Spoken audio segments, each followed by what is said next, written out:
Bien, si vous voulez, on va commencer la séance du conseil municipal. Je vais faire l'appel donc des élus pour voir si on a le quorum. Monsieur Aftim. Ronan Egaès, Vincent n'est pas là, absent. Antoine Boniface.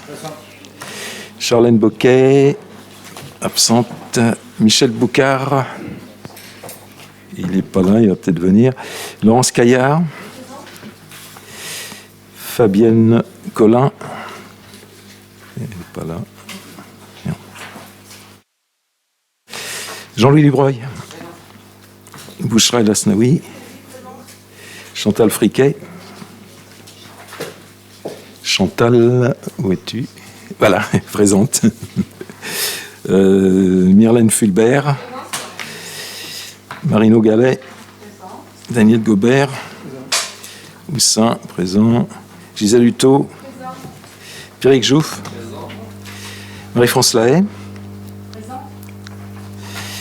Paul Lemeu. Absent. Madame Lecronier. Laurent Leport. Présent. Alain Malingre. Présent. Valérie Pereira. Ah, tiens, là, je ne l'ai pas vu. Ok. Martine Kellock. Aurélie Kemener. Elle va venir dans peu de temps. On était avec elle tout à l'heure. Evelyne Raoul. Clarisse Renou, donc absente, pouvoir à Aurélie Kemener. Didier Chagdanophone. Présent. Et Olivier Vacher, absent, et il m'a donné un pouvoir. Donc il y a bien le quorum. Le quorum est atteint. Merci. Secrétaire de séance, donc Alain Malingre, pour changer. Merci Alain. Donc on va commencer par le vote du PV, donc du 19 mai 2025. Il y avait quelques petites modifications demandées par M. Dubreuil qu'on a apportées donc sur le PV. Est-ce qu'il y a des remarques, des abstentions ou des votes contre, donc PV validé? Merci.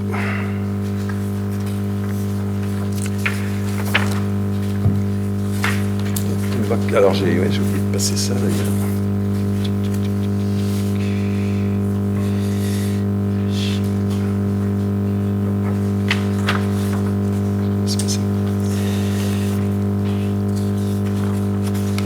Nous allons commencer par la délibération donc sur les avancements de grade. Donc il s'agit de propositions d'avancement de grade qui sont validées donc par le CDG 35, puisque comme vous le savez, c'est le CDG 35 qui suit les carrières des agents pour notre commune. Donc il y a 2 dates pour effectivement les modifications et les avancements. La première, donc c'est au 1er juillet 2025. Donc ce sont des suppressions et des créations, à savoir des promotions qui ont eu lieu dans le cadre de l'évolution classique des carrières. Donc à supprimer un poste d'adjoint territorial du patrimoine à temps complet et créer un poste d'adjoint du patrimoine principal 2e classe à temps complet. Supprimer un poste d'adjoint technique principal 2e classe à temps complet et créer un poste d'adjoint technique principal 1re classe à temps complet. À supprimer un poste d'adjoint technique principal 1re classe à temps non complet 33h30 et à créer un poste d'adjoint technique principal 2e classe à temps non complet 33h30. À supprimer un poste d'adjoint technique principal 2e classe à temps non complet 30h et à créer un poste d'adjoint technique principal 1re classe à temps non complet 30h. À compter du 1er septembre 2025, à supprimer un poste d'adjoint technique territorial à temps complet et à créer un poste d'adjoint technique principal 2e classe à temps complet. Donc, comme je le disais, ce sont des évolutions normales de carrière, gérées effectivement par le CDG 35. Est-ce que vous avez des questions? Pas de questions. Y a-t-il des abstentions? Des votes contre? Ok, je vous remercie. Unanimité. Je vais donc passer la parole développement solidaire et durable. Ah ben elle n'est pas là, donc on va prendre ma Pierrick, patrimoine communal. Alors pour cette délibération-là, donc il s'agit de la reprise du portage foncier par Archipel Habitat sur la propriété sise donc au Sapin-Vert, 3 impasse du Sapin-Vert, avec un pacte de préférence également pour ce portage foncier. Alors je rappelle un peu la genèse de la chose. En 2011, Rennes Métropole décidait l'acquisition dans le cadre du programme d'action foncière de la propriété sise de 3 impasse du Sapin-Vert à Vezin-le-Coquet d'une superficie de 588 m². Celle-ci est cadastrée sous le numéro 118 et 526 de la section AD. Cette propriété a été acquise au prix de 189 600 €. La durée de mise en réserve a été fixée à 10 ans et la gestion de ces biens a été confiée à Rennes Métropole. Par la suite, la gestion locative de ce bien a été assurée par l'AIVS, c'est-à-dire l'agence immobilière à vocation sociale, et a été reprise par la mairie en 2016. La contribution annuelle de la commune pour les frais de portage du bien par Rennes Métropole s'élève à 1 333,92 € par an. En 2020, la commune a demandé la prolongation de la durée de portage. La convention de mise en réserve établie avec Rennes Métropole arrivant à son terme le 30 juin 2020, la commune de Vezin a sollicité la prolongation de ce portage pour une durée de 5 ans, soit jusqu'au 30 juin 2025. Aujourd'hui, le portage arrivant à échéance et ne pouvant plus être porté par la métropole, la commune a remercié la métropole et a demandé à ce que Archipel Habitat puisse assurer le portage. Il a été validé par décision du bureau d'administration d'Archipel Habitat du 7 mai 2025 et par le bureau métropolitain du 5 juin 2025. Le conseil d'administration d'Archipel Habitat du 18 juin 2025 actera le rachat auprès de Rennes Métropole de la propriété 6-3 impasse du Sapin-Vert. Par ce portage foncier, Archipel Habitat est et sera un partenaire important concernant l'habitat aidé de la future ZAC multisite. Afin de pérenniser et sécuriser le portage foncier du bien, il a été rédigé un pacte de préférence de rachat au profit de la commune de Vezin-le-Coquet, intégré à l'acte de vente entre Rennes Métropole et Archipel Habitat. Ce pacte de préférence précise d'abord un portage par Archipel Habitat jusqu'en fin 2030, modifiable par avenant. À l'échéance de ce portage, un pacte de préférence au profit de la commune ou de l'aménageur qu'elle aura désigné pour le rachat.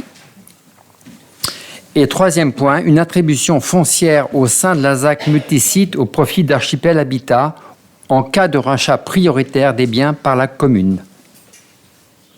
Suite au passage en groupe de travail foncier de Rennes Métropole, réuni le 25 avril 2025 à l'avis favorable de la commission de patrimoine communal, urbanisme, développement économique du 3 juin 2025, le conseil municipal est invité à approuver les termes du pacte de préférence intégré à l'acte de vente entre Rennes Métropole et Archipel Habitat.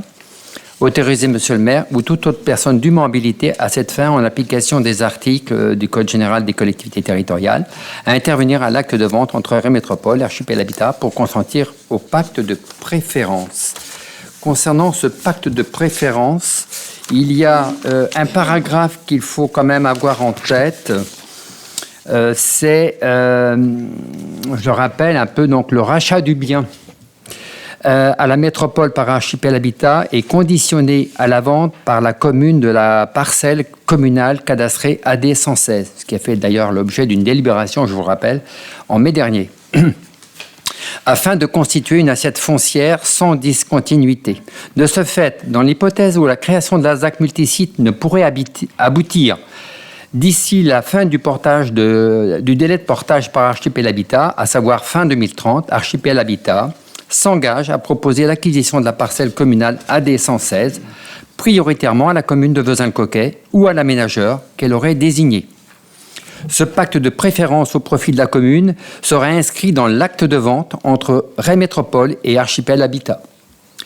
Enfin, le prix de vente de la propriété par Archipel Habitat au profit de la commune de Vezin sera alors constitué du prix d'acquisition de la propriété auprès de Rennes Métropole, 186 000 €, en y ajoutant le montant des frais d'acte de vente alors supportés par Archipel Habitat, d'une actualisation tenant compte notamment des travaux de réhabilitation conséquents financés par Archipel Habitat et des frais financiers correspondant aux emprunts adossés au projet pendant la durée de portage. Puisque c'était une des questions que M. Dubreuil m'avait posées, c'était effectivement sur le prix de vente de cette propriété, ou le prix de rachat, plus exactement, par la commune, dans l'hypothèse où c'est la commune qui rachète. Voilà les éléments. Alors, je dirais, pour répondre à la question de M. Dubreuil, c'est que ça n'apparaît pas directement dans la délibération, mais comme le pacte de préférence est adossé, en fait, à l'acte de... Vous voyez, à l'acte de vente, toutes les conditions sont réunies pour répondre à cette question, me semble-t-il. Absolument. Et c'est vrai que lors de la revente, entre guillemets, du rachat, il est tenu compte, bien sûr, de la valeur nominale du bien, et également donc des frais annexes, à savoir s'il y a des frais de géomètre, s'il y a des frais de notaire, etc. Donc ça s'ajoute, bien entendu, à la valeur nominale du bien. Comme d'ailleurs pour le bien immobilier en lui-même, donc la propriété du sapin vert. Voilà. Est-ce que vous avez des questions ? Juste une petite question, s'il vous plaît. En fait, 2020-2025, on est arrivé à fin du portage par Rennes Métropole. C'est Archipel Habitat qui prend le relais. Il reprend que pour 5 ans. Ça ne peut pas à nouveau être reporté pour 5 ans par Archipel Habitat. On peut éventuellement, ça peut être négocié, mais là, c'est vraiment du coup par coup, quoi. Non, mais oui, c'est du coup par coup, mais c'est une possibilité. Tout à fait. Normalement, c'est 5 ans. En 2030, il ne se passe rien. On demande à Archipel Habitat d'assurer à nouveau le portage. Tout à fait. C'est-à-dire que nous, on peut demander à Archipel, effectivement, de porter à nouveau le... C'est prévu dans les textes. Hein. Mais au niveau de Rennes Métropole, bon, là ça va s'arrêter là. C'est-à-dire qu'ils reprennent le portage. Donc, déjà eu un report. Voilà, tout à fait. Comme vous le savez, il y a déjà 2 maisons qui sont portées par Archipel Habitat. Hein, vous savez bien, hein, rue des Cyclamènes, voilà. Alors pour ce qui me concerne, moi, en fait, je pense qu'il y a un petit problème quand même, parce que finalement, la délibération qui nous est présentée, en fait, justement, ne mentionne pas cette parcelle AD116, et donc elle n'est pas en cohérence avec le pacte de préférence. Donc pour moi, il y a un souci, hein, puisque finalement, le pacte de préférence est adossé à l'acte de vente de Rennes Métropole vers Archipel. Et dedans, on met en fait une parcelle qui a été vendue par Vezin au profit de Archipel, quoi. Donc il y a 2 choses en fait différentes, et la délibération ne mentionne pas ce point-là, quoi. Donc il y a incohérence entre les 2 documents. Et puis ensuite, quoi qu'on en dise, le pacte de préférence en fait ne mentionne pas non plus ce prix de rachat de la parcelle AD116. Donc on l'a vendu au prix de 40 € le mètre carré. Le fait que le pacte de préférence ne mentionne pas un prix de rachat, comme il le fait pour la maison, en fait, en tenant compte des frais associés derrière, hein, et bien finalement, Archipel Habitat a toute liberté pour revendre cette parcelle plus chère, quoi, ou moins chère, à la limite. Hein. Mais je pense que le pacte de préférence n'est pas complet et suffisamment en fait borné pour prendre l'assurance en fait qu'on pourra racheter cette parcelle AD116 au prix où on l'a vendue, quoi. Et pas plus cher, quoi. Voilà. On a déjà eu l'occasion d'échanger effectivement lors de la commission. Tu veux répondre, Pierrick ? Simplement répondre que en fait, le jour où ça va venir, il me semble assez, cohérent, si on peut dire, de s'appuyer sur le marché des biens pour la négociation, pour le prix. Ça paraît assez sain comme démarche aussi, peut-être. C'est vrai que c'est pas une très grande parcelle. Elle fait combien on a dit Oui, à 5 000 et quelques, 5 400 €, quelque chose comme ça. Alors, je crois que la négociation n'avait pas dû porter, me semble-t-il, sur le prix de rachat, me semble-t-il. C'est-à-dire que il y a une négociation qui a été effectivement portée, puisque ce bien-là n'était pas porté justement par Rennes Métropole, mais était la propriété de la commune. Et donc, il y a une évaluation qui a été faite par France Domaine. Donc, à partir de là, ce bien-là, bien sûr, fait partie intégrante du projet rue des Cyclas, Maine et Sapin-Vert. Et c'était rajouter effectivement une pierre à l'édifice, sachant que les 2 premières maisons sont effectivement rachetées par Archipel. Donc c'est un ensemble. On avait répondu à votre question, Monsieur Dubreuil, en disant qu'effectivement, compte tenu, bien sûr, que c'est inclus dans tout ce secteur-là, et que compte tenu effectivement du faible montant, etc., on n'allait pas rechanger la délibération. Ces délibérations-là qui portent effectivement sur l'habitation, et non pas sur la parcelle, et que la parcelle avait été traitée avant, quoi. Je rajouterai quelque chose, c'est que d'abord, la délibération qui vous est présentée porte uniquement sur la reprise du portage foncier de la maison et non pas de la AD 116. Et que la question qui est posée aurait dû être posée à ce moment-là sur la dernière délibération du mois de mai, puisque c'était là que pouvait se poser la question. Je l'ai posée. Ah. Je l'ai posée et vous ne m'avez pas répondu. Je n'ai pas eu de réponse.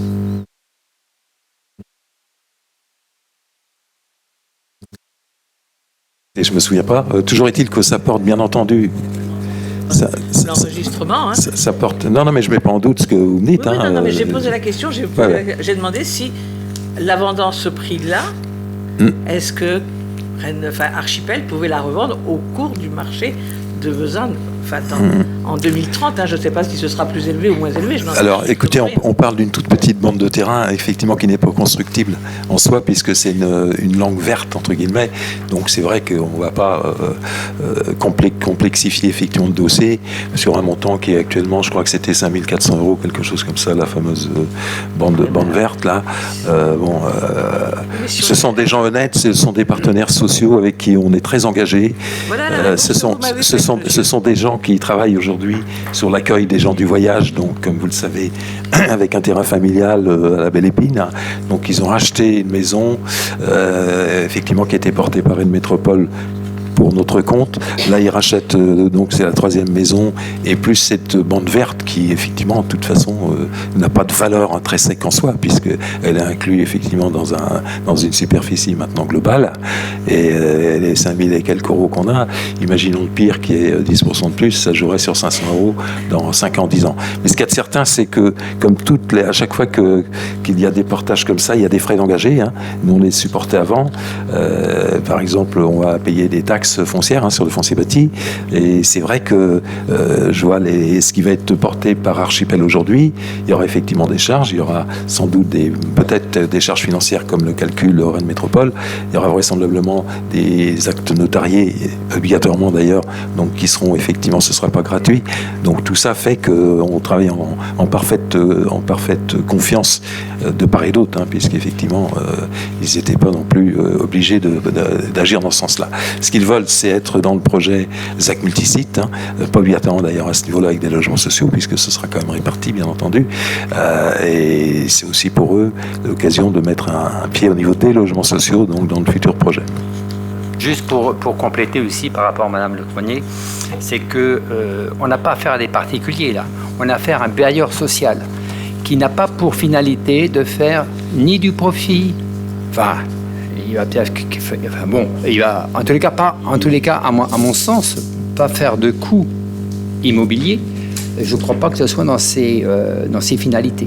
Mais voilà, moi je réponds ça, et puis pour ça je vous parlais tout à l'heure du marché foncier à l'époque, lorsque la parcelle sera sur le marché éventuellement, quoi. Justement, voilà, en fait, je fais confiance à la. La confiance est toujours une chose. Oui. Ça n'empêche pas de cadrer en fait les négociations et de faire en sorte que derrière on soit pas obligé de débourser plus qu'on ne doit, quoi. Non, arrêtons. Donc si ça joue sur je comprends 150 bien en fait €, ce que tu disais, Pierrick, en fait c'est que là-dedans tu parles du prix du marché, donc ça veut dire que finalement le prix du marché d'un terrain qui est voué à la construction, il est à plus supérieur à 40 € le mètre carré, quoi. C'est l'évaluation de France Domaine, d'accord ? C'est pas On parlait du prix de rachat. Non, c'est le France Domaine qui a évalué effectivement ce terrain. Voilà. J'ai bien compris, quoi. Mais ce qu'on disait, c'est que le prix n'étant pas fixé dans le pacte de préférence, Archipel Habitat peut être tenté de le revendre au prix du marché. C'est ce que tu disais, quoi. Le prix du marché, c'est supérieur à 40 € le mètre carré. Mais non, ils vont pas vendre un bout du terrain, ils vont pas vendre une bande de 300 mètres carrés quand même.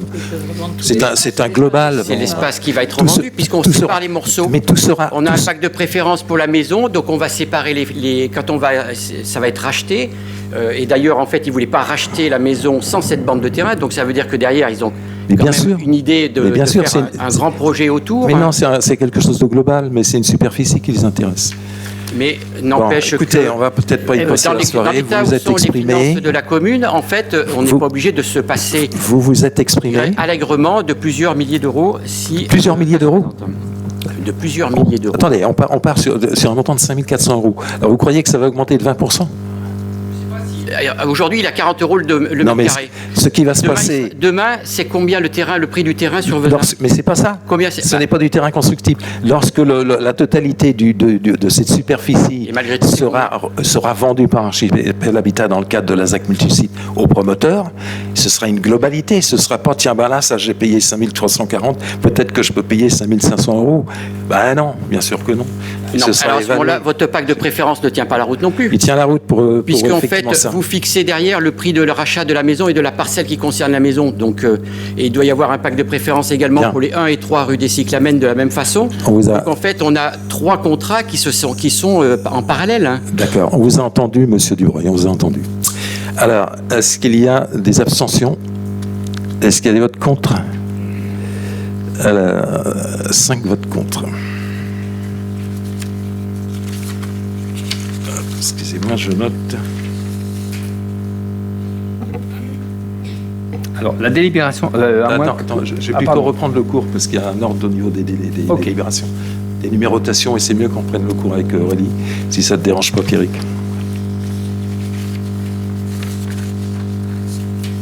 Donc au niveau du développement solidaire et durable, Il s'agit ici d'une délibération sur l'avis porté sur le projet de révision du schéma d'aménagement de gestion des eaux donc de la Vilaine.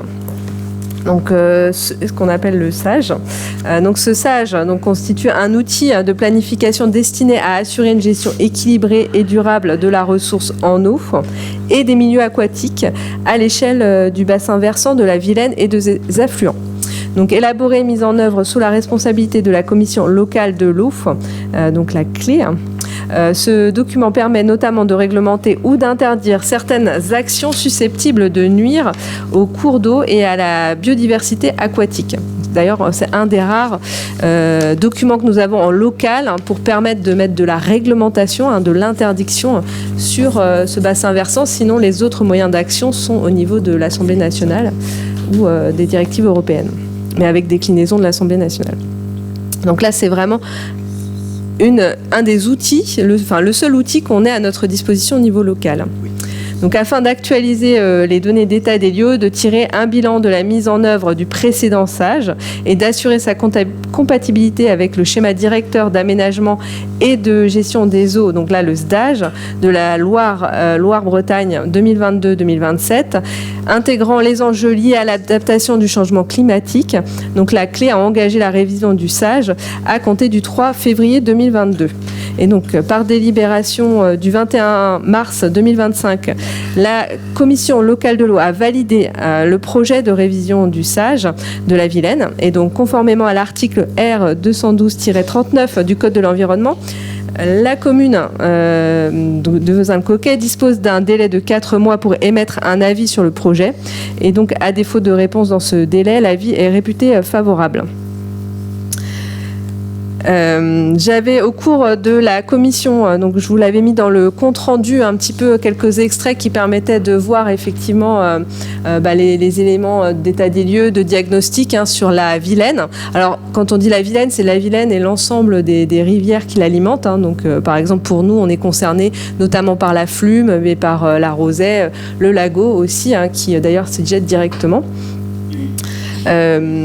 Sur cette qualité de l'eau, il y a beaucoup de difficultés sur l'ensemble du bassin de la Vilaine, puisqu'il y a moins de 10% des nappes d'eau de ce bassin qui sont en bon état écologique.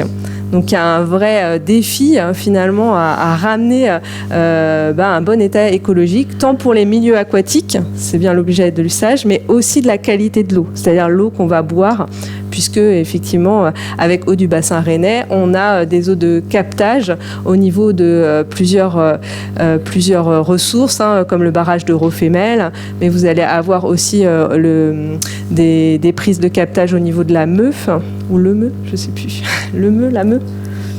Le Meu, voilà, donc au niveau du Meu, voilà, avec des drains du Coglet, enfin voilà, on a différents lieux de captage qui font partie du bassin versant de la Vilaine et qui sont problématiques au niveau de la qualité de l'eau. Nous avons aussi, c'est bien marqué dans la délibération, il y a vraiment cet enjeu du réchauffement climatique qui donc va être pris au niveau de ce SAGE.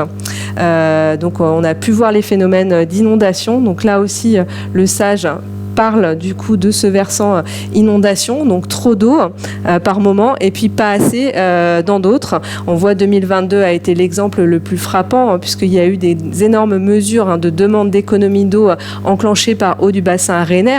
D'ailleurs, il y a eu un très bon retour de la population qui a pu être mesuré puisque en 2022, l'été, la population a fait extrêmement attention à sa consommation d'eau et heureusement, parce qu'il faut éviter d'assécher au maximum les rivières en puisant de l'eau pour les usages d'eau potable. Mais si on prélève trop d'eau, on dégrade le milieu écologique, le milieu aquatique en fait, en asséchant trop les rivières. Donc il y a aussi tout cet enjeu qui est pris sur le SAGE. Alors après, sur ce SAGE, on avait pu en échanger lors de la commission. Comme c'est un des rares documents réglementaires, donc c'est vrai qu'il porte quand même une mesure sur la restriction des pesticides. Alors elle est quand même assez limitée, mais on va dire qu'on peut la saluer puisque c'est quand même une première, on va dire, sur les SAGE. Mais ça va se limiter uniquement à un seul pesticide pour, je crois, le maïs, et uniquement autour des eaux de captage de l'eau potable, et uniquement sur les versants pour lesquels finalement il y a du ruissellement très important qui ferait que effectivement tout pesticide mis à ces niveaux-là, il est extrêmement probable que ça arrive dans les eaux de captage d'eau potable. Donc voilà, ça reste assez limité, mais c'est déjà un premier effort. Donc c'est pour ça qu'on vous propose ici de porter un avis favorable, mais c'est vrai que on note quand même une petite réserve. En tout cas, c'est ce qui avait été évoqué à la commission, mais donc ici formellement c'est un avis favorable qu'on donne, qu'on vous propose de donner, mais c'est vrai qu'il y a encore tellement à faire sur la qualité de l'eau. Donc, au vu de l'article R212-39 du Code de l'environnement, suite à l'avis favorable de la Commission développement durable et solidaire réunie le 22 mai 2025, il est proposé au Conseil municipal de bien vouloir émettre un avis favorable. Alors, je ne sais pas si vous aviez des questions sur ce SAGE. Il n'y a pas de questions. Est-ce qu'il y a des abstentions, en fait, par rapport à cet avis favorable à donner ou pas? Non. Ok, donc il n'y a pas de contre, j'imagine. Donc, merci. Pardon? Il n'y a pas de vote contre. J'ai posé la question. Alors, merci pour cet avis favorable, unanime. Donc, sur la deuxième délibération, nous sommes ici sur l'avis qui est porté sur le projet du plan climat, air, énergie territoriale pour la période de 2025 à 2030. Donc, son petit nom, c'est PCAET, donc je vais dire ça va être plus rapide. Mais c'est quand même important de bien voir derrière, c'est la question du climat, la question de la qualité de l'air, notre aussi ressources énergétiques sur le territoire. Donc sur ce PCAET, c'est un outil de planification stratégique qui est mené à l'échelle de Rennes Métropole, qui vise à coordonner les actions locales de lutte contre le changement climatique, à réduire les émissions de gaz à effet de serre, à améliorer la qualité de l'air et à adapter le territoire aux effets du dérèglement climatique. Le PCAET est élaboré pour une durée de 6 ans, donc après une première version qui couvrait la période de 2019 à 2024. Donc Rennes Métropole a engagé donc dès 2023 la révision de son plan pour la période 2025-2030. Il y a pu y avoir un certain nombre d'ateliers, peut-être vous-même avez participé, il me semble peut-être sur la convention des élus qui s'est réunie, il y a pu y avoir des sujets en tout cas qui participent en tout cas à ce débat du PCAET. Et donc ce projet il a été adopté en Conseil métropolitain de janvier 2025 avant de faire l'objet des consultations réglementaires qui sont prévues par la loi, notamment auprès de l'État, de la région, de l'autorité environnementale et du public, via une consultation électronique donc, qui a lieu en ce moment, qui est entre le 2 juin et le 2 juillet 2025. Alors, les communes membres de Rennes Métropole sont invitées à formuler un avis dans le cadre de cette démarche.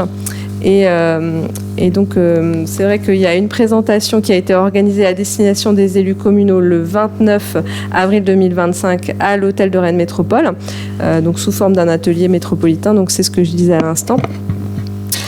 Il y a eu plusieurs présentations à Rennes Métropole de ces sujets qui sont quand même importants et assez variés, que ce soit le climat, l'air, l'énergie. Donc sur ce PCAET, on l'articule autour des grands axes stratégiques qui sont l'adaptation du territoire aux effets du changement climatique. D'ailleurs, j'avais mon document. Il y a un document que je vous invite à lire. Je trouve que c'est quand même intéressant. C'est aussi le diagnostic de vulnérabilité au changement climatique, avec une analyse justement avec l'évolution du climat et les potentiels impacts sur nos territoires qui ne sont pas du tout négligeables. Donc, je vous invite à en prendre connaissance. C'est important de pouvoir anticiper quand même les phénomènes. Donc la réduction des émissions de gaz à effet de serre avec l'objectif de neutralité carbone, la transformation donc des modes de vie par la mobilité bas carbone, une alimentation aussi adaptée à ces objectifs, un habitat aussi qui prend en compte en tout cas cette empreinte carbone et nos consommations du quotidien. Donc l'évolution des modes de production, c'est une mobilisation générale, que ce soit de l'industrie, de l'agriculture, mais aussi des services sur leur empreinte sur notre territoire. C'est le développement des énergies renouvelables et la récupération de l'énergie. C'est aussi parler du stockage du carbone.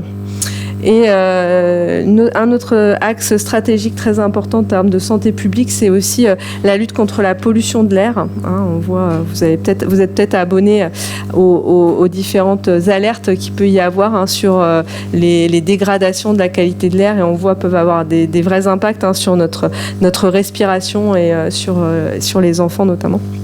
La mobilisation donc nécessaire, c'est la nécessaire mobilisation des habitants, des acteurs locaux et des élus autour de ce pacte partagé.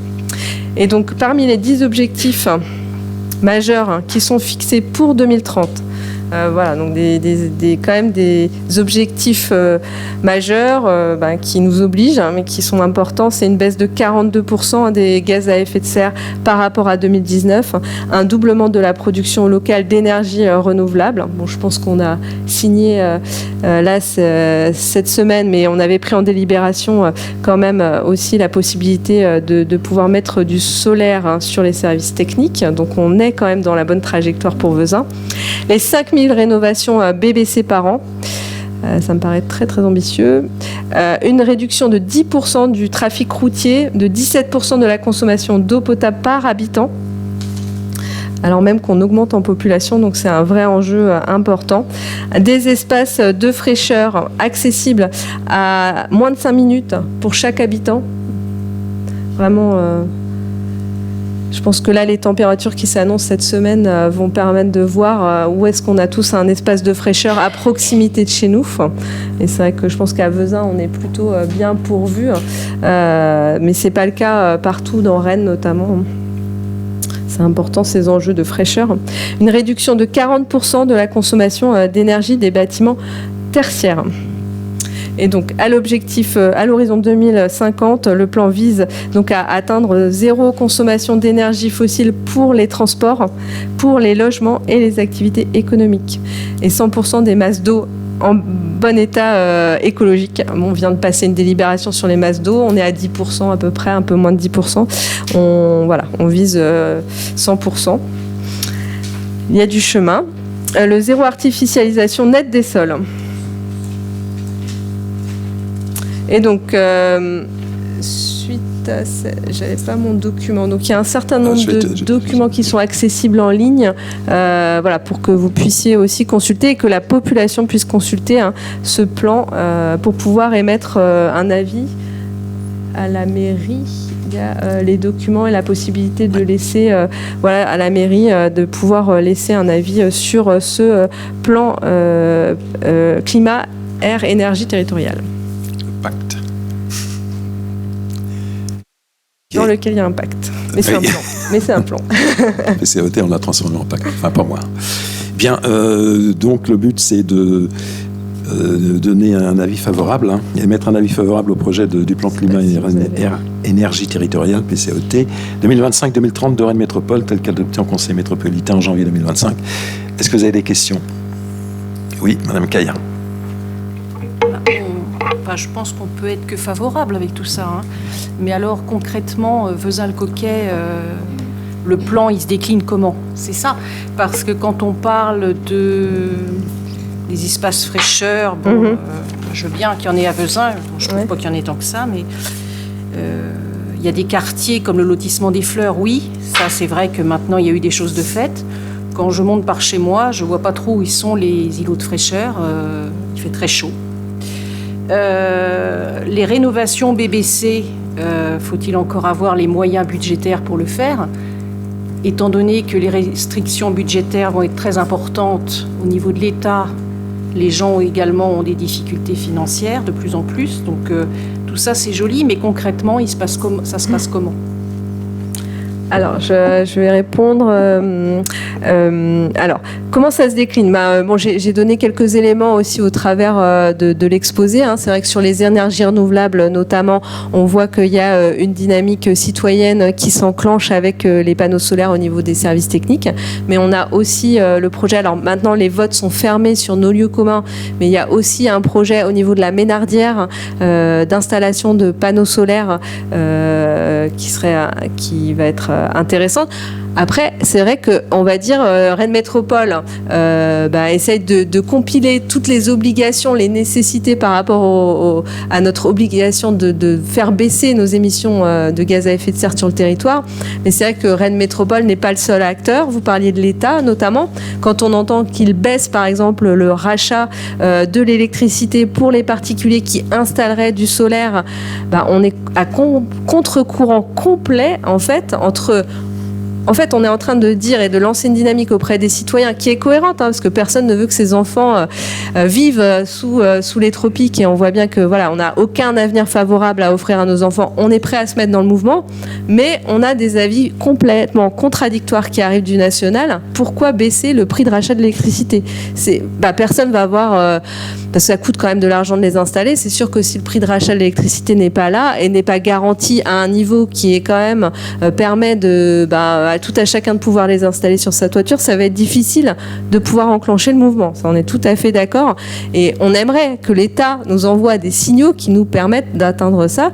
Et en ça, l'exemple que vous mettiez sur les rénovations BBC, je sais pas, vous avez peut-être... Moi, j'ai fait la démarche, effectivement, de voir un peu combien ça coûterait une rénovation BBC. C'est très cher.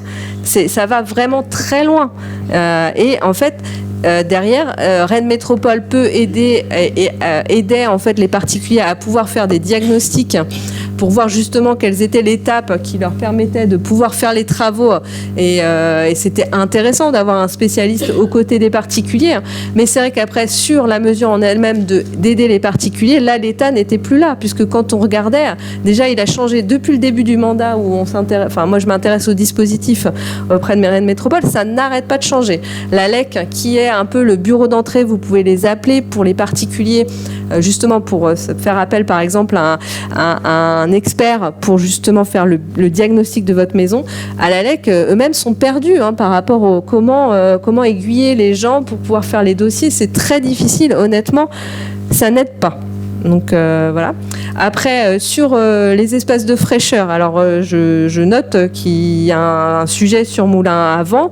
Après, je dis quand même qu'on a la chance d'en avoir beaucoup. On a la chance d'avoir le Boiré, par exemple, qui est et arboré et avec de l'eau. Par exemple, on a quand même la présence, je parlais de la Rosette tout à l'heure, ou du lago. On a cette chance d'avoir ces petits ruisseaux qui apportent beaucoup, qui font beaucoup sur l'espace de fraîcheur. Et on a eu l'occasion de faire la balade citoyenne pour le nouvel espace qui va ouvrir au niveau de la Loirie, en bas des Champs Bleus, où il y aura le lago. Et on voit, dès qu'on y est, qu'il y a des arbres, il y a de l'eau, et tout de suite, ça fait un élément de fraîcheur. En allant vers les équipements sportifs, on a Square Baudelaire pour avoir fait le test en 2022. C'est extrêmement frais, il y a des courants d'air. Donc voilà, bon, il y a quand même des espaces qui sont qualitatifs, de fraîcheur. On est entouré de campagne.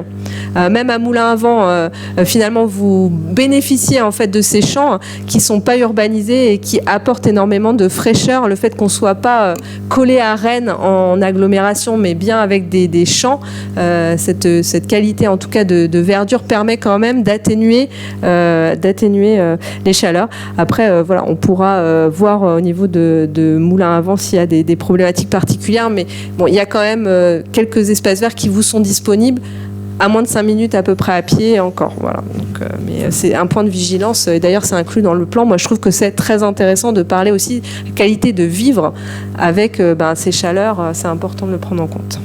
Il y a également l'obligation maintenant pour les pavillons d'avoir une cuve enterrée pour récupérer l'eau de pluie. Oui, c'est tout récent ça, mais tout à fait.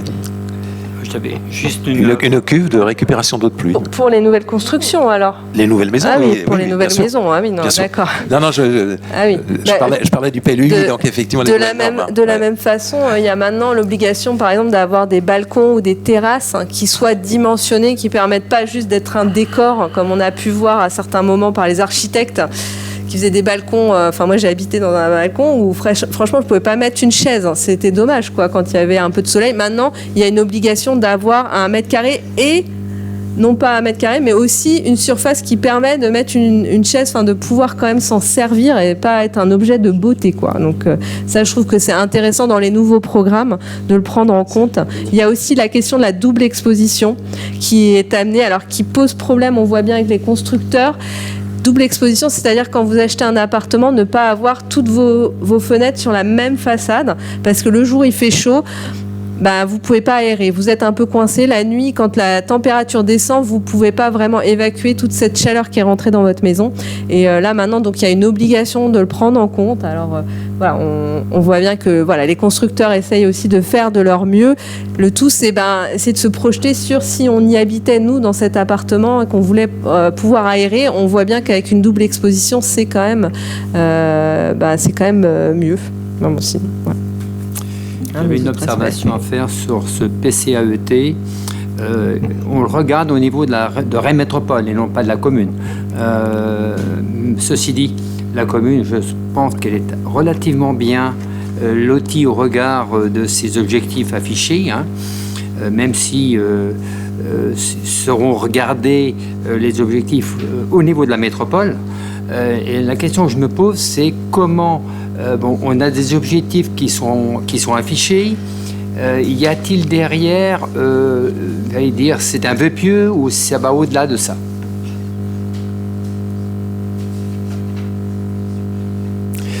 Ok. Juste une petite réponse rapidement. Est-ce que c'est un vœu pieux? En tout cas, on n'a pas le choix, en fait. On le voit bien.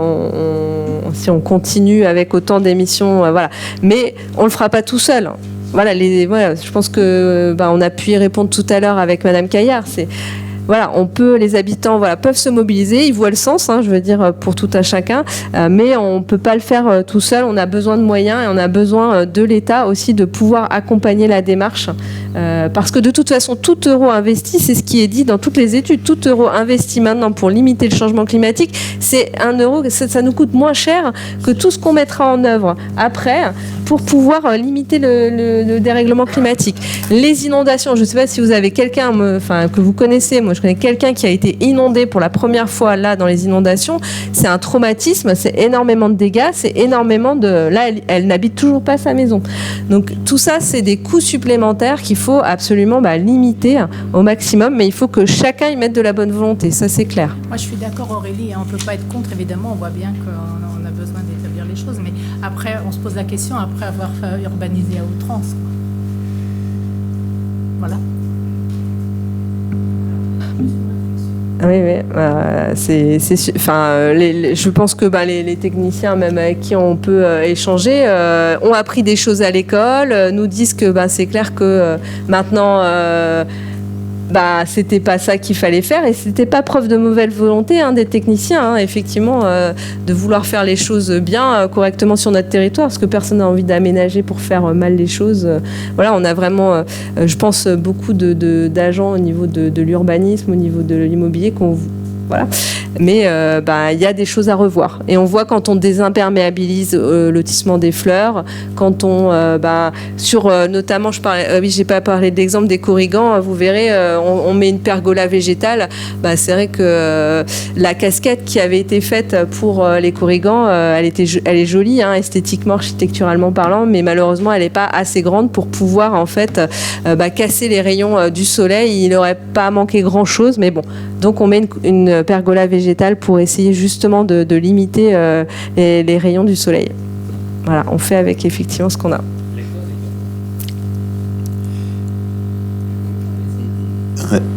Merci. Donc, est-ce qu'il y a des abstentions et vote contre? Donc, l'avis favorable à l'unanimité, je vous remercie. On va revenir à notre ami Pierrick, sachant que Laure Leport ne va pas participer au vote, puisqu'il est concerné directement par une de ses ancêtres qui était déjà conseillère municipale. Alors, la délibération porte sur la dénomination d'une voie communale, puisque c'est la compétence du conseil municipal. Une modification qui porte sur le chemin communal de la Petite Longueray. Vous voyez le petit chemin qui est devant le garage Ribert-Près, si vous voyez. Par un courrier en date du 27 avril, Madame Lucas Agnès et Madame Lucas Blandine, c'est la conjointe de notre ami Laurent ici, ont demandé aux élus de Vezin de bien vouloir modifier le nom du chemin de la Petite Longueray. Il est demandé aux élus que le chemin puisse porter le nom de leur grand-mère maternelle, Marie-Ange Gauthier, née en 1894, décédée en 1975, native de Bru et établie à la Vezin à la ferme de la Touche-Thébault, de l'autre côté de la Quatre-Voies, si vous voyez, côté passé. Avec son époux Joseph Primo, né à la ferme de la Barre Thomas à Rennes. Elle a habité la commune pendant 50 ans, de son mariage à sa mort en 1975. Elle a été élue conseillère municipale, la première d'ailleurs femme à être élue au conseil, lors des premières élections ouvertes aux femmes le 29 avril 1945, comme le confirment les recherches historiques effectuées par l'association Vezin Histoire et Patrimoine. Le vote ouvert aux femmes ayant été obtenu en 1944 seulement, j'allais dire. Monsieur le maire informe les membres présents qu'il appartient au conseil municipal de choisir par délibération le nom à donner aux rues, voies, places et lieux-dits de la commune. La dénomination des voies communales et privées ouvertes à la circulation est laissée au libre choix du conseil municipal dont la délibération est exécutoire par elle-même. Considérant que Madame Marie-Ange Primo, première femme élue au conseil municipal de Vezin-le-Coquet en 1945, a marqué l'histoire locale par son engagement citoyen, son implication dans la vie publique et sa contribution à la promotion de la place des femmes en politique. Considérant que le changement de dénomination du chemin de la Petite-Longueray, il n'y a pas longtemps qu'on l'avait d'ailleurs nommé ainsi, en chemin Marie-Ange Primeau permettrait de perpétuer sa mémoire et de rappeler aux générations futures l'importance de son engagement. Considérant que cette initiative s'inscrit dans une volonté de valorisation du patrimoine humain de la commune et de reconnaissance des figures locales ayant œuvré pour le bien commun. Donc, il vous est demandé de valider le changement de dénomination du chemin de la Petite-Longueray par chemin Marie-Ange Primeau. Bon, il y aura un complément à apporter, bien évidemment, à ce panneau, en toute logique. Il y aura quelque chose à préciser là-dessus. Et puis d'autoriser Monsieur le maire à signer toutes les pièces nécessaires à l'exécution de la présente délibération. Avez-vous des questions ? Non, ok. Je corrige le tir, c'est pas une ancêtre de Laurent, mais de son épouse. Ah d'accord. Ok. Est-ce qu'il y a des abstentions ? Est-ce qu'il y a des votes contre ? Unanimité, je vous remercie. Donc les tarifs. Alors, une autre délibération qui... Enfin, unanimité, bien sûr, sachant, comme j'ai dit tout à l'heure, que Laurent Leport ne participe pas au vote. Alors, la délibération porte là maintenant sur la mise à jour des tarifs 2026 de ce qu'on appelle la taxe locale sur la publicité extérieure, TLPE. Cela relève aujourd'hui de la compétence de la commune. Nos services, notamment urbains, mais aussi financiers, sont chargés de suivre cette taxe. Cette taxe, pour faire court, elle s'appuie sur ce qu'on appelle le règlement local de publicité intercommunal, RLPI, intercommunal. Et c'est ce RLPI qui réglemente tous les supports publicitaires, dans leur surface notamment. Voilà, d'accord. Donc, la délibération qui instaure cette TLPE sur le territoire communal, donc elle a été prise l'an passé, si vous vous en souvenez. Il me semble que c'était l'an passé, je crois, Didier, me semble-t-il. Elle s'applique sans exception à tous les supports publicitaires fixes, exploités et visibles de toute voie ouverte à la circulation publique, situés sur l'ensemble du territoire de la commune. On distingue 3 catégories de supports, les dispositifs publicitaires, les préenseignes et les enseignes. Donc là, principalement, on aura bien sûr les enseignes, préenseignes et dispositifs sur la zone des 3 marches, bien évidemment.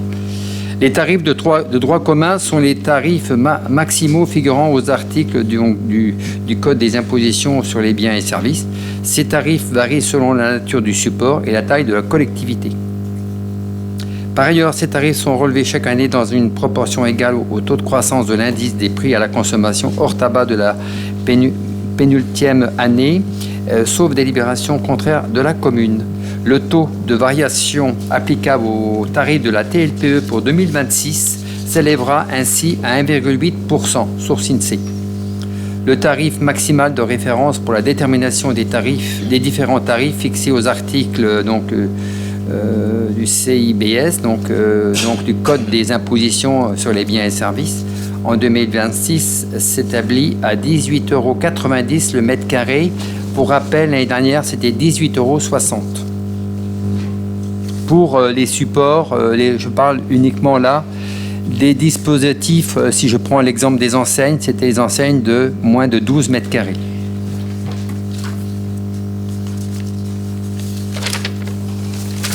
Vous avez un tableau ensuite qui vous donne les différents tarifs selon la surface de l'enseigne ou de la préenseigne ou de la publicité, de la préenseigne ou de la publicité selon que c'est un support numérique ou non numérique.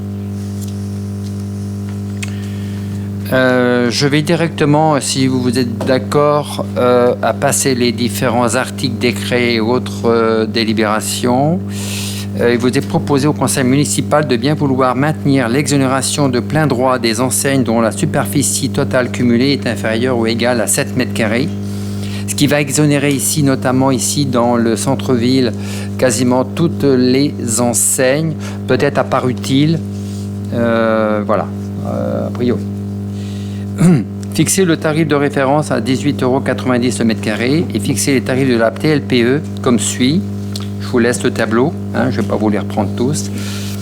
Et de donner tout pouvoir au maire pour prendre toutes les mesures nécessaires au recouvrement de cette taxe. Pour votre information, on procède justement actuellement à la mise à jour de tous les établissements qui portent notamment sur les 3 marches pour pouvoir effectivement mettre ou apposer la taxe comme il faut au regard des surfaces qui sont soit déclarées et qui sont conformes ou soit qui n'ont pas déclaré. Et auquel cas il y aura forcément un courrier ou qu'ils ont déclaré mais qui n'étaient pas conformes. Donc il y a un travail de la part des services à mener pour pouvoir imposer cette taxe comme il se doit, avec tous les éléments justificatifs.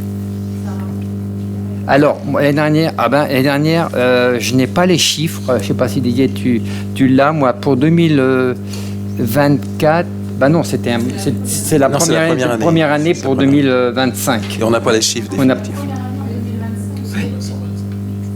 Non, mais ça a été annoncé, mais enfin... Oui. Alors moi, je n'annonce pas de chiffres. Je sais que ça va être très sensiblement supérieur à ce qui a été budgétisé. Mais...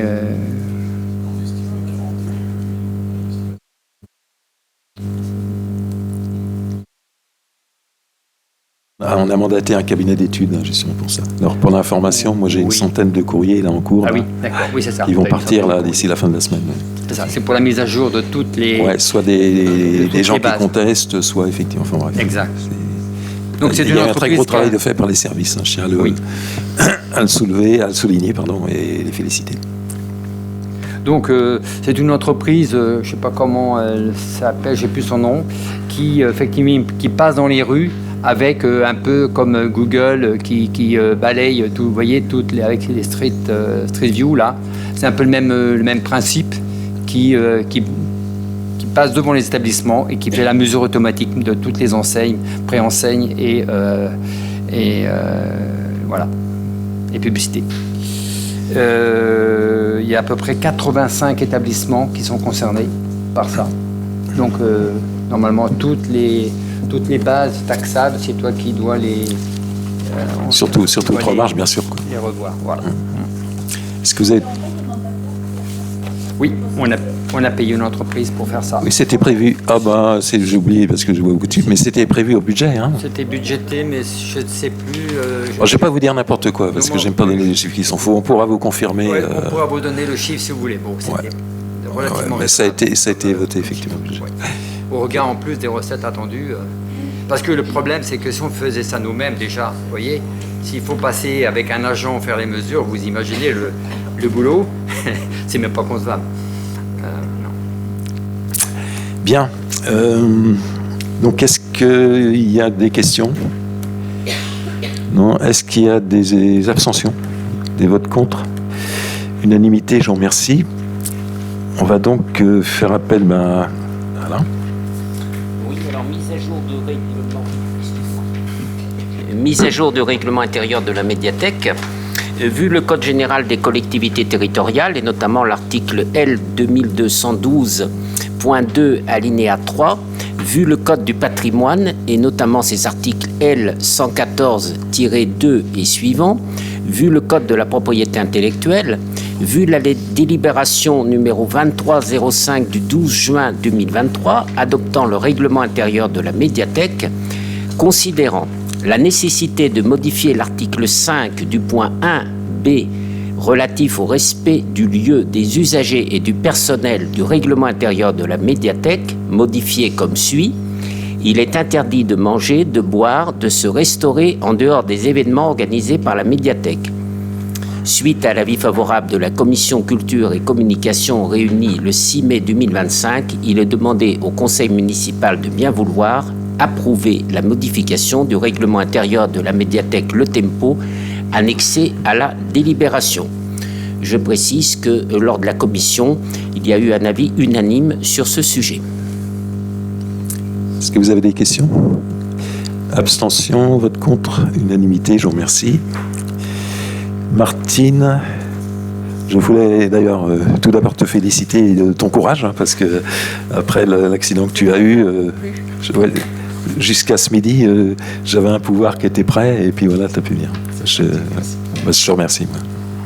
Alors, dans le cadre de sa politique associative, du soutien associatif, la commune de Vezins-le-Coquet attribue des subventions aux associations sociales et caritatives qui en font la demande après étude de leur dossier.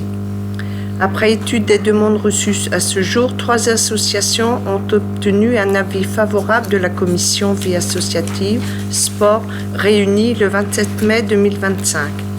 Les Restaurants du Cœur d'Ille-et-Vilaine, 200 €, les Secours populaires français, 200 €, Solidarité Paysans Bretagne, 200 €, soit un total de 600 € attribués à ces 3 associations.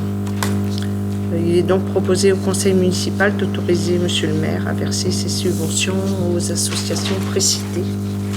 Est-ce que vous avez des questions? Abstention? Contre? Non, je vous remercie, unanimité.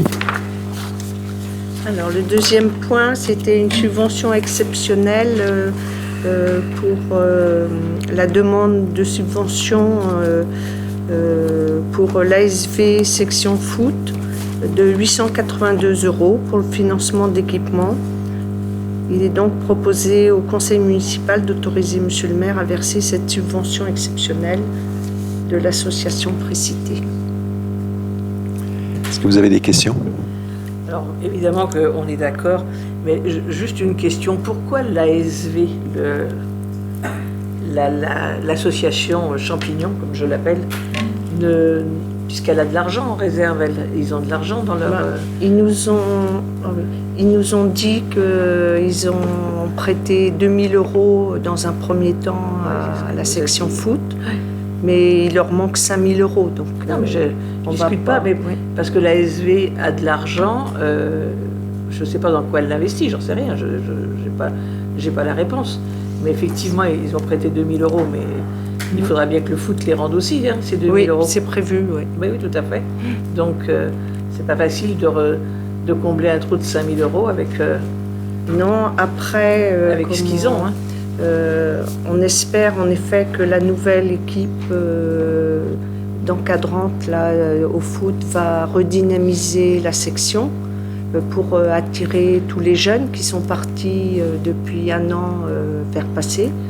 Et là, on espère récupérer des gamins qui, justement, va faire grossir cette section et apporter, peut-être combler ces 3000 € qui manquent, qu'a pas donné l'ASV.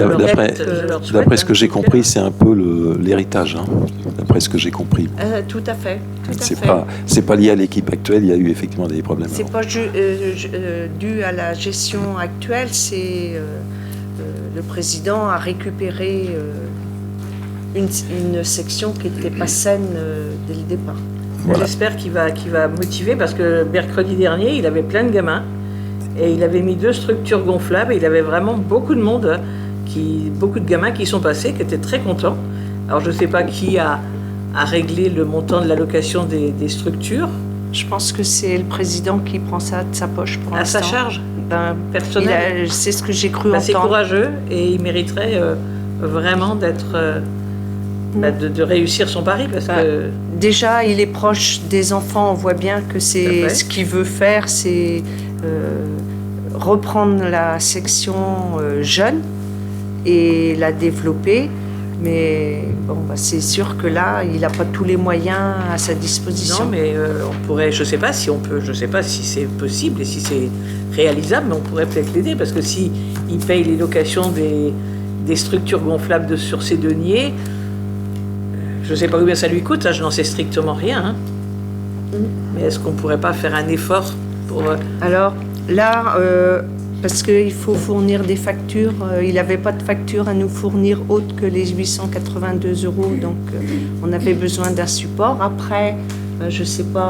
De toute façon, nous, on suit la... Je sais pas du tout, on c'est suit- une question que je pose. Je n'ai Non, mais on suit la règle habituelle, c'est-à-dire qu'il y a des demandes de subventions qui sont faites, qui sont analysées, et il y a des décisions de prise, effectivement, Oui, oui. selon le budget dont on dispose. Après, Non, non, ma avec- question est, il est bénévole, le président est bénévole, le nouveau président est Ah bénévole. bah oui, il n'est pas Est-ce rémunéré. qu'il peut... Enfin, je ne sais pas du tout. Non, non, il les a sûrement... Moi non plus. Ah, moi non. Voilà. Non plus. Enfin, toujours est-il que nous, on verse des subventions par rapport aux demandes qui sont faites, hein, et aussi par rapport aux justificatifs et par rapport au budget qu'on a, quoi. C'est clair.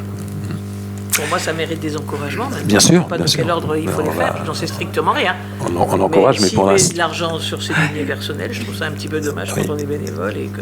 Mais c'était une simple Oui, mais question. nous, une pour remarque. lancer la section foot, donc au départ, c'est sûr qu'il a des gros efforts à faire.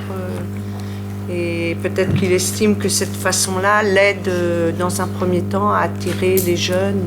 Mais il serait peut-être bon de lui poser la question pour en savoir plus et de faire à nouveau. Et ben voilà, une analyse c'était du là où dossier. je voulais en venir. Oui, non, mais écoutez, nous, on travaille sur des pièces qui nous sont communiquées. Actuellement, il a fourni 882 €, quelque chose comme ça, de facture. On ne peut pas nous verser 5 000 € sur une Non, mais demande. peut-être Voilà, qu'il c'est a la clair. facture dans sa poche. Hein. Pour le reste, bon, bah, on a Martine. Non, Une analyse du dossier. oui, j'entends bien. J'entends bien, mais Martine Kellock est très proche des associations. Et c'est vrai que ce sera vu et analysé en temps utile. Déjà, quoi. voilà, à la rentrée, on verra si Tout à fait. il faut donner une aide exceptionnelle. On verra effectivement à ce moment-là. Ouais, d'accord. Est-ce qu'il y a d'autres questions? Est-ce qu'il y a des abstentions? Une abstention? Est-ce qu'il y a des votes contre? Pardon? Ah oui, Mme Pereira. Ok. Est-ce qu'il y a des votes contre? Non? Donc, je vous Juste remercie. un commentaire, en fait, on peut quand même espérer que l'ASV a pris conscience, en fait, de la manière dont ça s'était passé avec le foot, hein, avec donc cette équipe dirigeante antérieure qui a mis le bazar finalement dans la section foot et dans l'ensemble de l'ASV, quoi. Donc, et qu'elle sera un peu plus vigilante et un peu plus, vigilante en fait, pour que ça se reproduise pas, quoi. Voilà, quoi.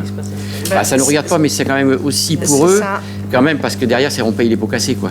Et c'est tout le monde ça qui nous paye les pots regarde cassés, de- quoi. on ne pouvait pas intervenir.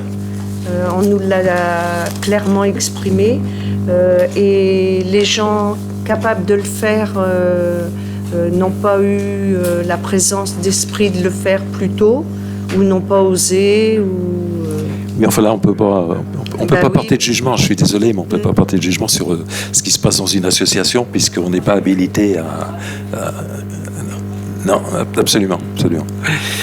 Voilà.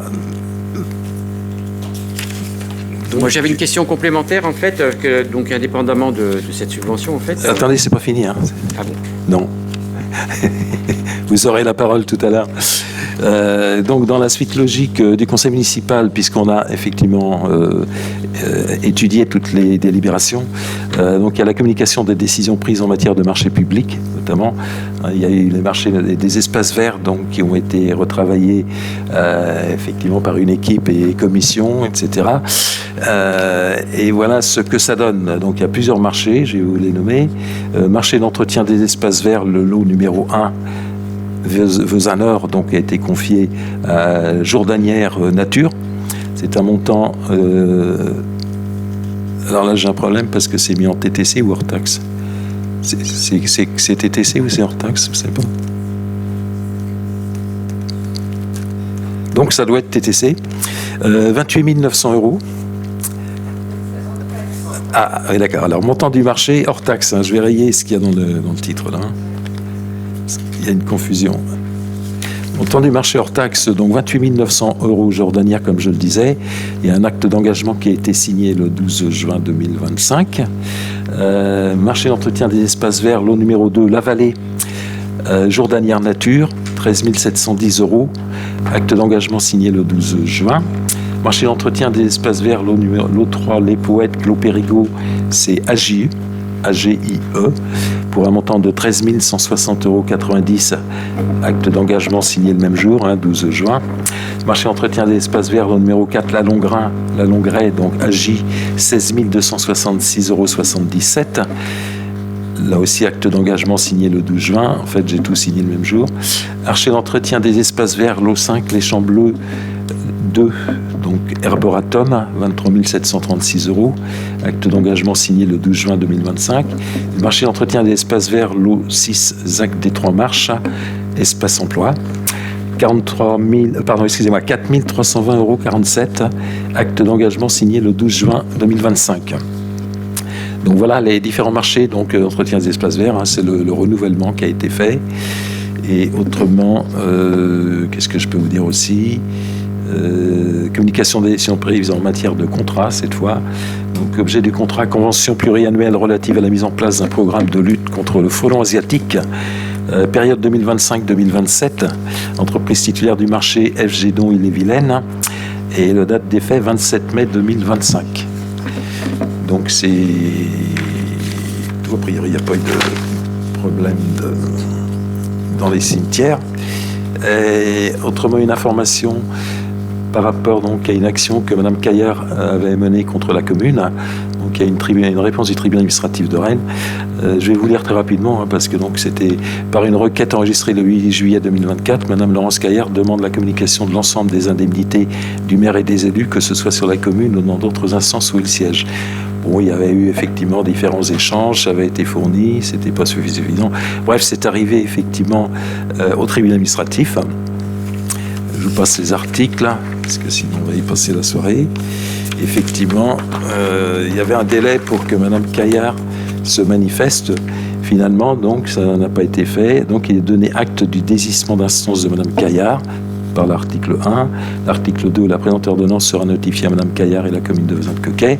Fait arrêt le 20 mai 2025, le magistrat désigné M. Leroux.